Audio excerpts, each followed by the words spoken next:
পোলা এক মায়ের খুব ভালোবাসে, দুনিয়ায় আর কিছু চাই না মায়া ছাড়া। আচ্ছা, কিন্তু মায়া পোলাটারে পছন্দ করে না।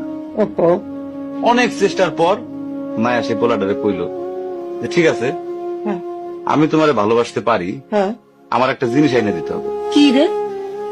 পোলাটা তখন কইল যে তোমারে পাওয়ার লিগা আমি দুনিয়ার যে কোনো জায়গা থেকে যে কোনো জিনিস এনে দিতে পারি। হ্যাঁ হ্যাঁ মায়েরা তখন কইল তুমি তোমার মায়ের কইলজাটা আমার আইনা কি কি মনে হয় না। কি গল্প শোনালি দিদু?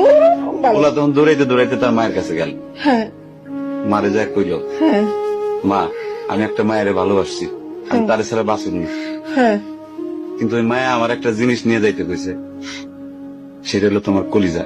তুমি যদি তোমার কলিজাটা আমার দাও, ওই মায়াটা কলিজাটা পাইলে আমার ভালোবাসবে।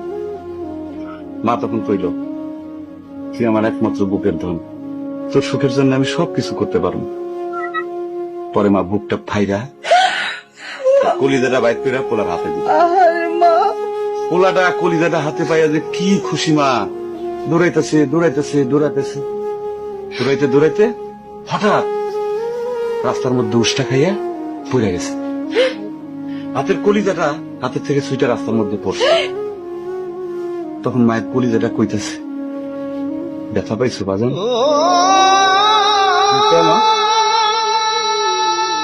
মায়া যদি এইরকম কয়, সেই মায়া